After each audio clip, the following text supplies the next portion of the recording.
How to create an account on Amazon Shopping app. Are you guys facing issues to create an account on Amazon Shopping app? If that's so, then this video might help you out. Without further ado, let's get started. First of all, open Amazon app on your mobile device. Once you open the app, now look at the bottom of your screen where you can see a profile icon. Tap on it. Now click on create account.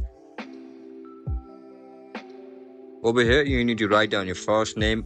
Now write down your email or phone number. I'm going to write my email address. Now create a password so that no one can steal it.